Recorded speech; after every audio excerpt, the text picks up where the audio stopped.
안녕하세요. 있는 거 없는 거 전부 다 다른 자식들 퍼주고 나서 이제 와서 사는 건 저희랑 살겠다는 시어머니와 연을 끊게 된 이야기하러 이렇게 찾아왔습니다. 남편과는 같은 회사를 다니며 직장 생활을 하다가 처음 알게 된 사이예요. 같은 부서라서 자주 마주칠 일은 거의 없었다 보니 입사 초반에는 그냥 지나가다가 마주치는 정도로 얼굴도 겨우 알고 지내는 사이였어요. 그러다 제가 부서 이동을 하게 되면서 그때 같은 부서 사람으로 일을 하게 되었지요. 이후로 특별한 계기가 있던 것은 아닌데 그냥 일하면서 자주 이야기 나누고 그러다 보니 서로 점점 가까워졌고 그러다 본격적으로 연애를 시작하게 되었습니다.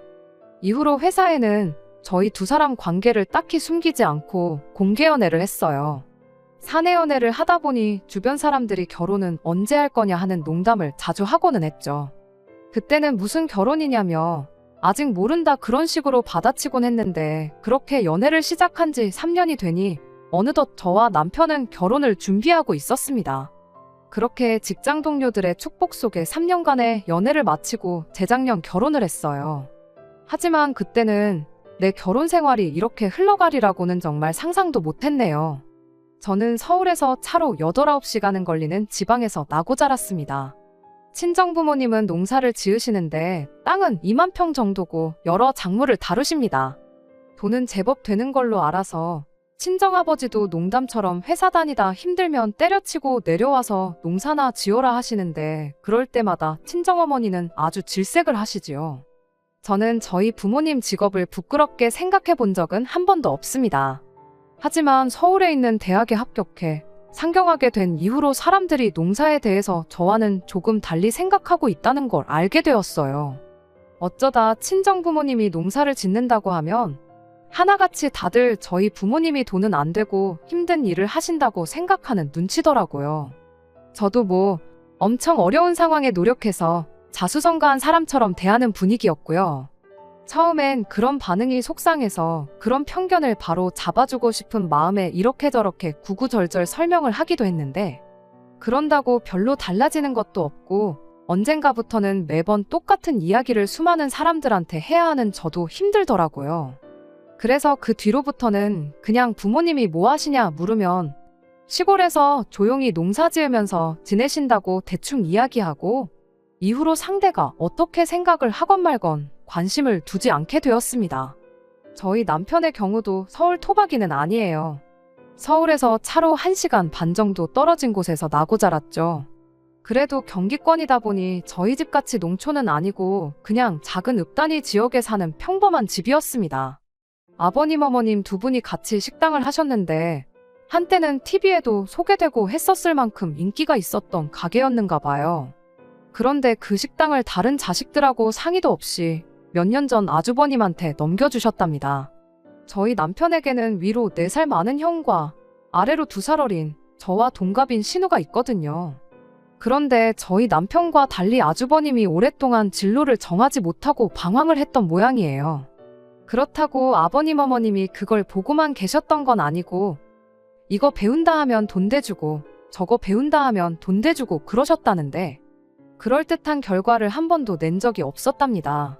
까먹은 돈만 몇 천은 될 거라대요. 그리고 그 와중에 장가도 갔는데 벌어놓은 돈이 없으니 무슨 돈으로 장가를 갔겠어요? 그 또한 전부 저희 아버님 어머님 주머니에서 나온 돈이었지요. 그런데 문제는 장가까지 간 아주버님이 밥벌이를 못하니 형님이 같이 사내 못 사내 하고 난리를 쳤던가 봐요. 그때쯤 시부모님도 장사는 이제 체력적으로 힘들어서 언제 그만하니 많이 생각하던 시기였었는데 형님 달래준답시고 아버님 어머님이 그 식당을 아주버님네한테 넘겨주신 거지요. 저희야 멀쩡한 직장이 있고 자리까지 잡은 상황이다 보니 그 식당이 탐이 난다거나 하는 건 아니었는데 그래도 부모님께 잘 되는 식당을 물려받았으면 책임감을 가지고 이끌어 나갈 생각을 해야 하잖아요. 그런데 툭하면 이래 서문닫고 저래 서문닫고 재료 손질하기 까다롭다고 잘 나가던 메뉴를 홀딱 없애질 않나. 생물을 냉동으로 바꿔서 쓰질 않나. 자기들 편한 대로 가게를 바꿔나가기 시작한 겁니다.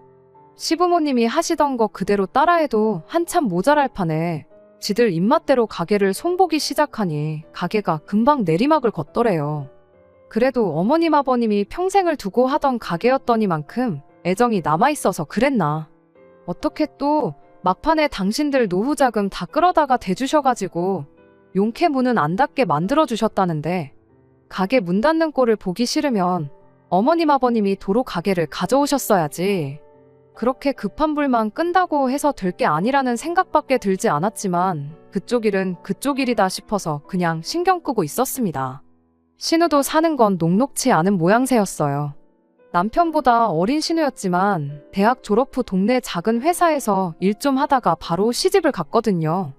결혼하자마자 애 갖고 그래서 회사 관두고 이후로 애를 연년생으로 둘이나 낳으면서 완전히 전업주부가 되었다대요. 그리고 신우네 남편은 결혼 전부터 동네에서 작은 카페를 하고 있었답니다.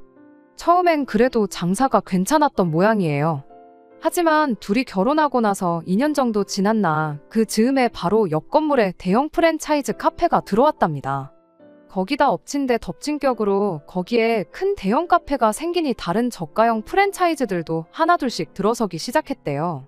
대형 카페 들어왔을 때는 그래도 작은 카페 찾아주는 손님들이 있긴 해서 이래저래 버티고는 있었는데 저가형 매장이 하나둘 들어차기 시작해서 5분 거리에 카페만 5개가 생기니 그때부터는 버틸 재간이 없더랍니다. 그때쯤 또 어머님 아버님이 신혼애를 도와주신답시고 대출까지 받으셨다 들었습니다. 하지만 결국 신혼남편네 가게는 문을 닫게 되었고 문을 닫으면서 카페 대신 작은 분식점 하나를 열었다는데 그 돈마저 시부모님 이름으로 대출을 또 받아서 열게 되었다는 거예요. 말로는 신우가 갚는다고 했다는데 누가 갚고 있는지 그 속을 누가 알겠어요. 이런 모든 사정을 결혼 전에 알았다면 제 결정이 좀 달라졌을까요? 그럴지도 모르지요. 하지만 결혼 전에는 그저 어머님 아버님이 식당을 하시고 TV에도 나왔다 해서 더 깊게 파고들 생각을 못했어요. 식당에 가보시면 알겠지만 내부 인테리어도 그렇고 제법 그럴듯하거든요. 그리고 아주버님이나 신우 다 가정 꾸리고 잘 산다 하는데 제가 솔직히 어떻게 해놓고 사는지 뭘 먹고 사는지까진 따질 수 없잖아요. 그저 가족들 다 자기 밥벌이는 하고 사는구나 그럼 됐다 싶었네요. 남편하고 저 두 사람만 놓고 봤을 때는 솔직히 비슷비슷한 조건이기도 했고요. 결혼할 때 시댁으로부터 도움은 전혀 받지 않았습니다. 지금에서야 생각해보면 남편이 먼저 성인들이 결혼하는 건데 부모님 도움을 받는 건 아닌 것 같다. 반반이 어떻고 저떻고 한 게 다 제 앞에서 쇼한 건가 싶기도 해요. 어차피 아버님 어머님은 저희를 도와주실 형편이 못 되었으니까요. 하지만 그때는 남편이 하는 말이 그럴듯하다. 일리가 있다 싶었어요.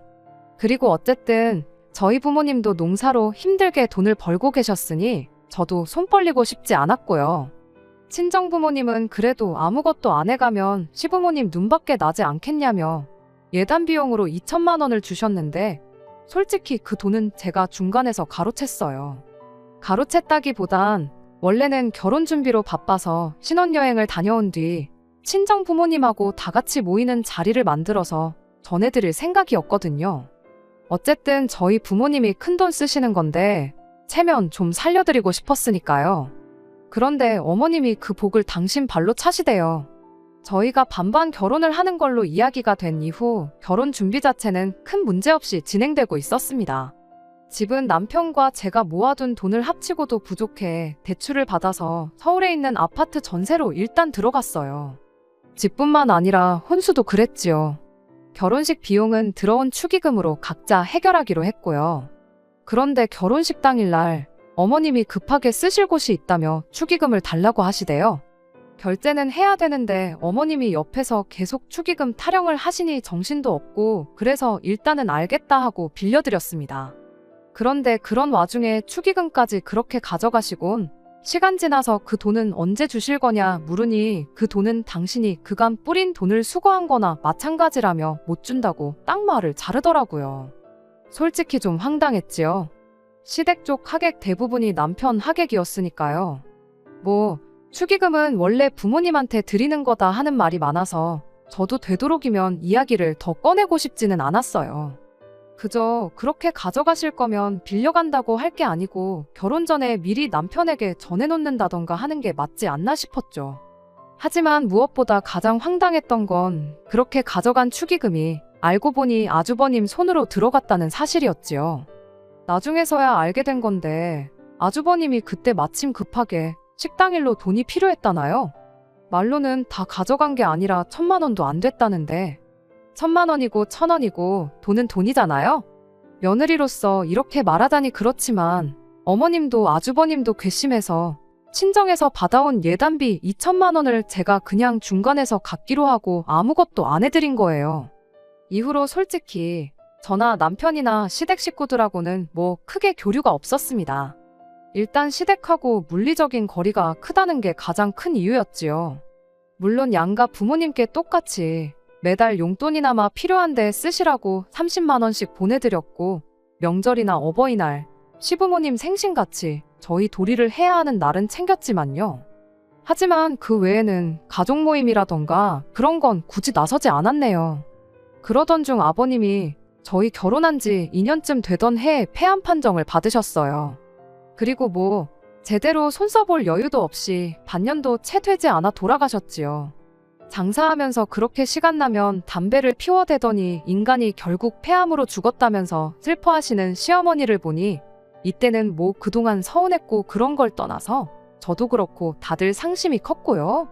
그런데 아버님 장례 치르고 나서 처리해야 할 일들이 어느 정도 마무리가 되었을 무렵 시어머니 주도로 다시 온 가족이 자리에 모이게 되었는데 그 자리에서 정말 어이없는 이야기를 듣게 되었습니다. 아버님이 돌아가시기 며칠 전 유언을 남기셨다는 겁니다. 아주버님네, 시누네, 어머님만 모여있는 자리였다나요? 저희는 그런 모임이 있는 줄도 몰랐고요. 그런데 아버님이 하셨다는 유언 내용이 가관이었습니다. 아버님이 어머님더러 당신 죽으면 꼭 둘째 아들네, 그러니까 저희 집으로 가라고 하셨다는 거예요. 그 이야기를 듣자마자 저도 모르게 저희 집이요? 저희 집엔 왜요? 하는 소리가 입에서 절로 튀어나왔어요. 왜 평생을 살아오신 삶의 터전이나 마찬가지인 여기를 두고 연고 하나 없는 저희 집으로 가라고 하신 거냐 물으니 그 의중이야 당신인들 알겠냐 하고는 말을 줄이시더라고요. 그렇잖아요. 시누나 아주버님네가 저희처럼 다른 지역에 자리를 잡으셨다면 모를까 난데없이 콕 집어서 저희 집에 가서 살라고 하셨다니 솔직히 그 말을 믿을 수가 없었어요.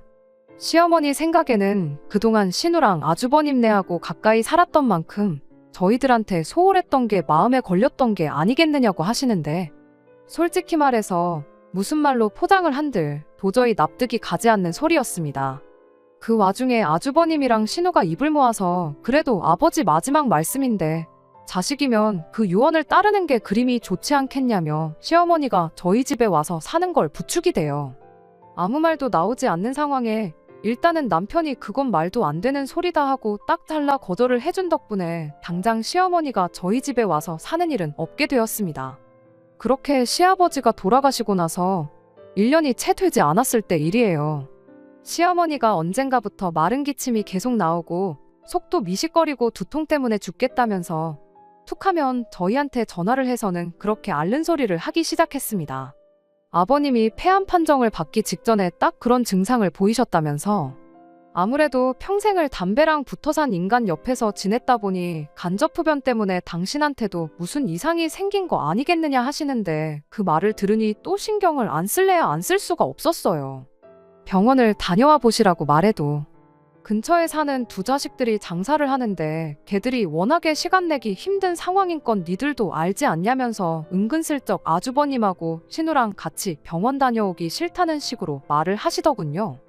병원에 꼭 누구랑 같이 가야 하는 건 아니지 않느냐 물어도 무슨 진단이 나올 줄도 모르는데 혼자 가기 무섭다고만 하시고요. 그 와중에 또 이쪽에 있는 병원보다야 서울에 있는 병원이 훨씬 더 정확하고 잘하지 않겠냐면서 굳이 저희랑 같이 병원을 가고 싶다는 식으로 계속 이야기를 꺼내시는데 저야 시어머니니까 그냥 모른 척 넘길 수 있다고 쳐도 아버지 돌아가신 지가 1년도 되지 않는 남편한테는 아프다고 앓는 소리 하는 어머니를 그냥 두고 볼 수도 없는 노릇이었겠지요. 결국 남편하고 상의한 끝에 일단 어머님 보고 올라오시라고 하자 그리고 같이 병원에 모시고 가자 했어요. 병원에서 진단받기 전까진 왜 이렇게 몸이 안 좋으신지 알 수도 없는 노릇이기도 하고 결과가 좋으면 아프다는 이야기는 이제 그만하시겠지 하는 생각이었어요. 게다가 저희가 일하는 회사가 유명한 병원이랑 연계도 잘 되어 있어서 병원에 모시고 가는 게 번거로울지언정 어려운 일은 아니었거든요. 그렇게 시어머니가 혼자서 서울에 올라오시게 되었어요.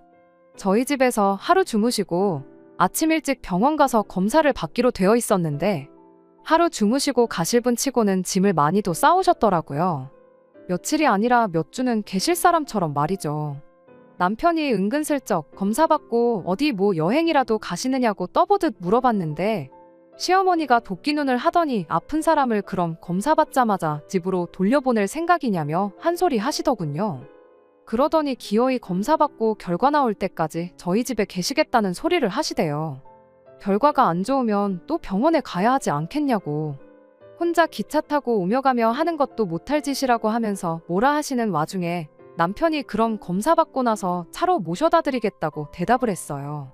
결과 나오면 또 저희가 차로 모시러 가겠다고 그렇게 말을 했죠.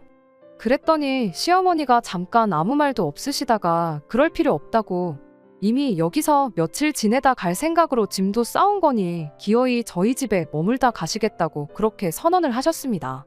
저 고집을 누가 꺾나 싶었고 검사 결과 나오는 거 짧으면 일주일이고 길어봐야 열흘 남짓일 테니 그러시라고 했죠. 다행히 결과는 생각보다 빨리 나왔어요. 그리고 더 다행이었던 건 검사 결과가 너무나도 좋았다는 겁니다. 걱정할 게 하나도 없을 정도로 말이에요. 수치도 전부 정상이고 심지어 몇몇 항목은 동년배분들하고 비교해봤을 때 정상이다 못해 훨씬 좋은 수치였어요.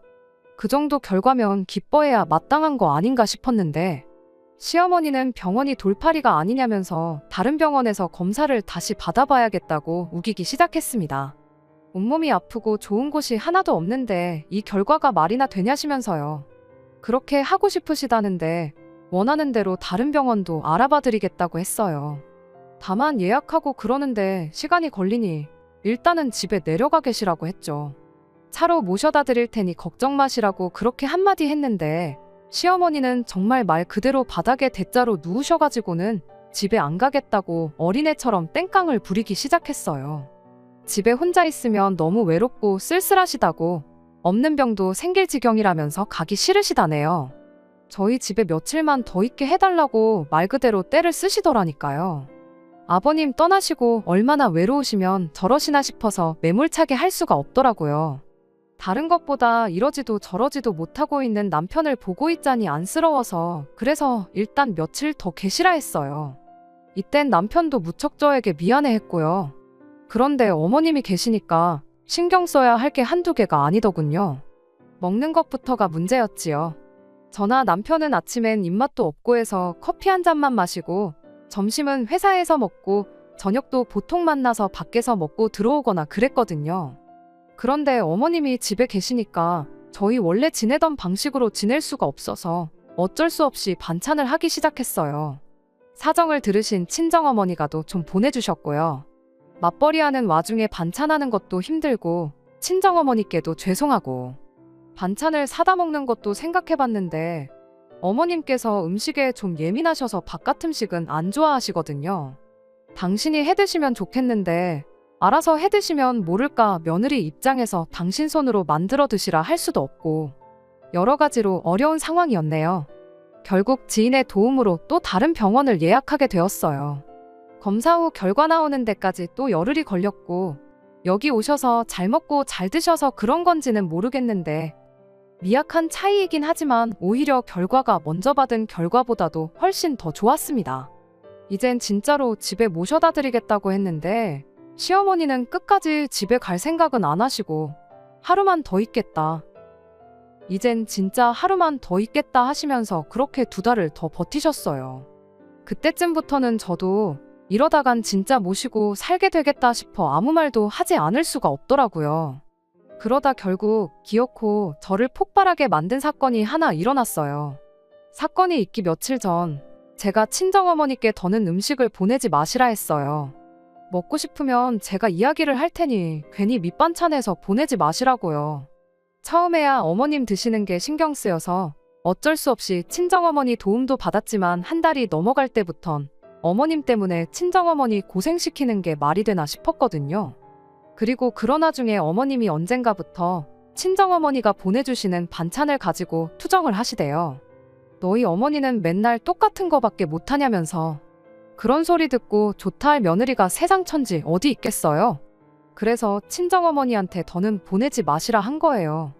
그런데 제가 이야기하고 얼마 지나지 않아 친정어머니가 또다시 기어이 김치부터 시작해서 음식을 한가득해서 보내주셨더라고요.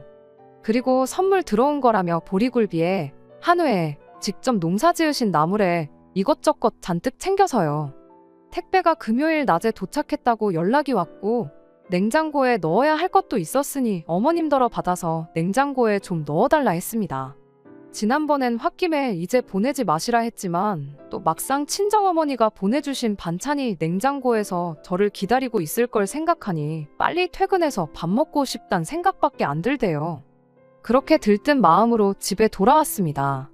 집에 도착하니 어머님은 TV를 보고 계셨고 집은 어느 때와 마찬가지로 엉망이었어요. 치사하게 들릴지 모르겠지만 저희 어머님은 저희 집에 계시는 동안 솔직히 말해서 청소기 한 번 돌려주신 적 없고 남편 양말 한 짝 개어주신 적 없습니다. 아무튼 배도 고프고 허기가 졌지만 청소부터 해놓고 먹자 싶어서 불이 나게 집 정리를 시작했어요. 어머님은 점심에 뭘 드신 건지 설거지도 평소보다 많이 쌓여 있었고 그래도 이래저래 정리가 끝나갈 때쯤 남편도 퇴근을 해서 집에 들어오대요. 그렇게 이제 저녁상을 차리려고 냉장고를 열었습니다. 그런데 친정어머니가 말씀하신 것과 달리 반찬들이 몇 개 없더라고요. 심지어 뚜껑을 여니 반밖에 안 찬 것도 있었고요. 그래서 어머님께 이게 전부냐 물으니 어머님이 아무렇지도 않은 표정으로 반찬이 너무 많아서 신우를 불러서 챙겨주셨다는 겁니다. 제가 황당해서 저한테 말도 안 하고 신우한테 준 거냐니까 그럼 당신이 그런 것도 저한테 허락을 받아야 하냐대요. 어이가 없어서 저희 친정어머니가 보내주신 거잖아요. 라고 대꾸하니 니네 친정어머니가 너 혼자 먹으라고 보냈겠냐면서 저더러 욕심도 사납다 그러시는 거예요. 그러면서 저더러 성격을 좀 고쳐 그러는데 황당해서 말도 잘 안 나오대요. 그리고는 설마 싶어서 냉동실을 열어보니 친정어머니가 보내주셨다는 것들도 하나도 안 보였어요. 제가 보리굴비며 한우랑 나물 말린 건 다 어디 있냐고 하니까 어차피 니들 집에서 밥도 잘 안 먹지 않냐면서 거기 신혼에는 애들도 있고 그래서 그것도 줬답니다. 얼마나 아무렇지 않은 표정으로 뻔뻔하게 말씀하시던지 황당해서 기가 차더라니까요. 저는 말 그대로 할 말을 잃었습니다. 어쩜 저렇게 뻔뻔하신가 싶고 어디부터 따져야 되나.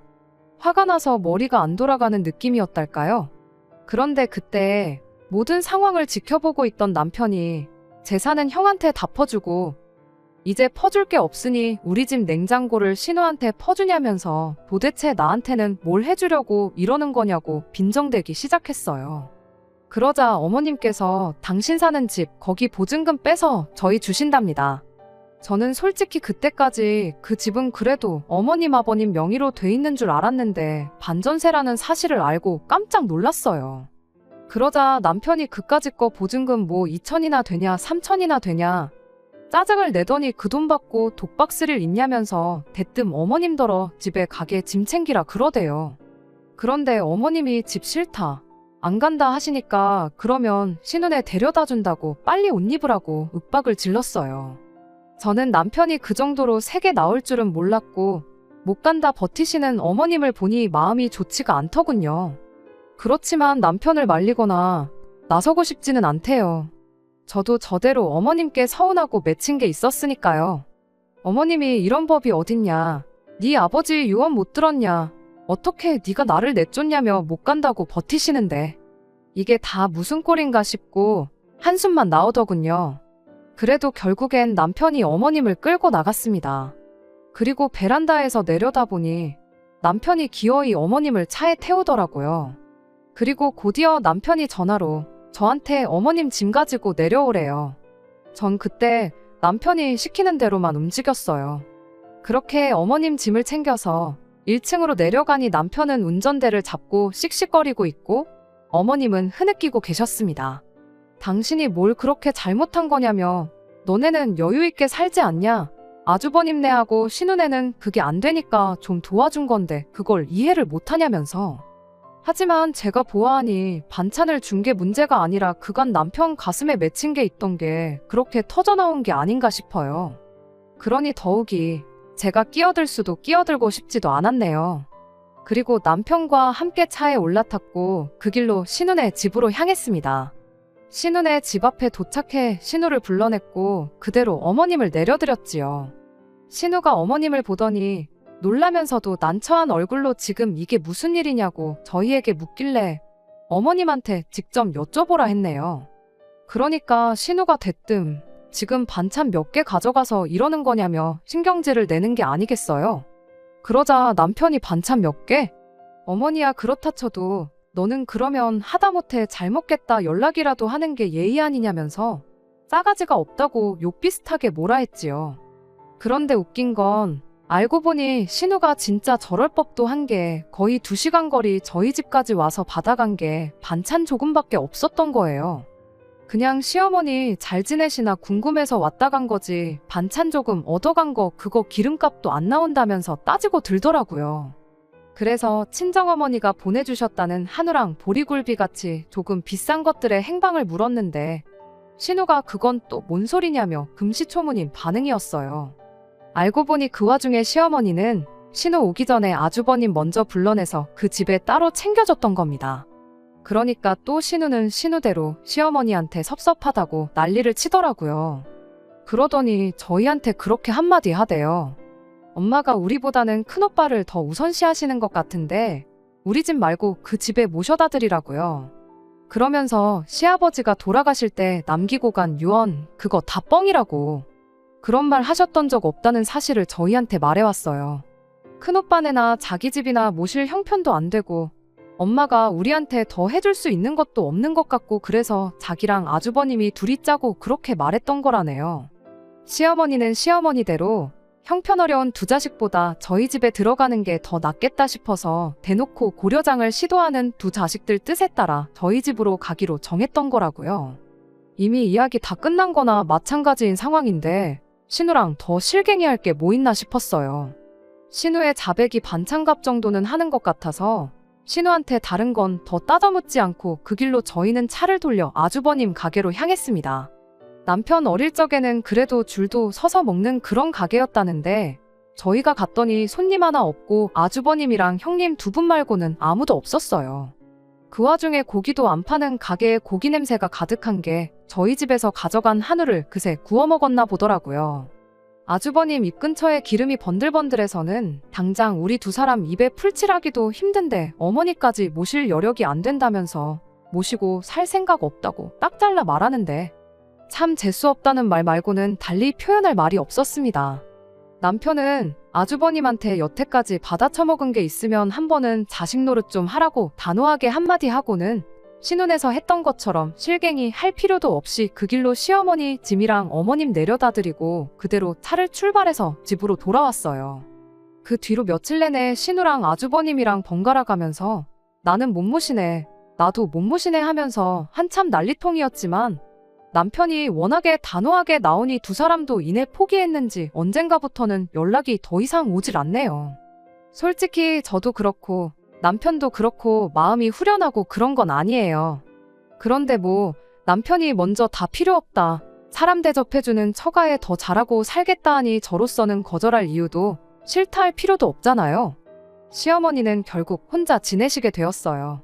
전 재산 뜯어먹은 두 자식들이 서로 못 모신다고 매일같이 싸워대는데 이러다 자식들끼리도 평생 안 보고 지내게 될까봐 그런 선택을 하신 것 같은데, 그러게 자식 셋 고루고루 챙겨주셨으면 얼마나 좋았을까요?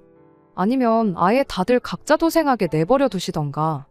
아무렴 다른 두 형제와 다르게 혼자 잘 자리 잡았다고 해도 조금이나마 시어머니한테 다른 형제들에 비해 차별받은 거 없었다 생각했으면 남편도 저렇게까지 단호하게 나오진 않았을 거라 생각해요.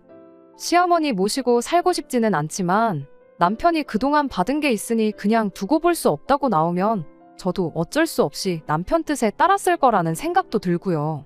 뿌린 대로 거둔다는 말이 딱인 것 같습니다.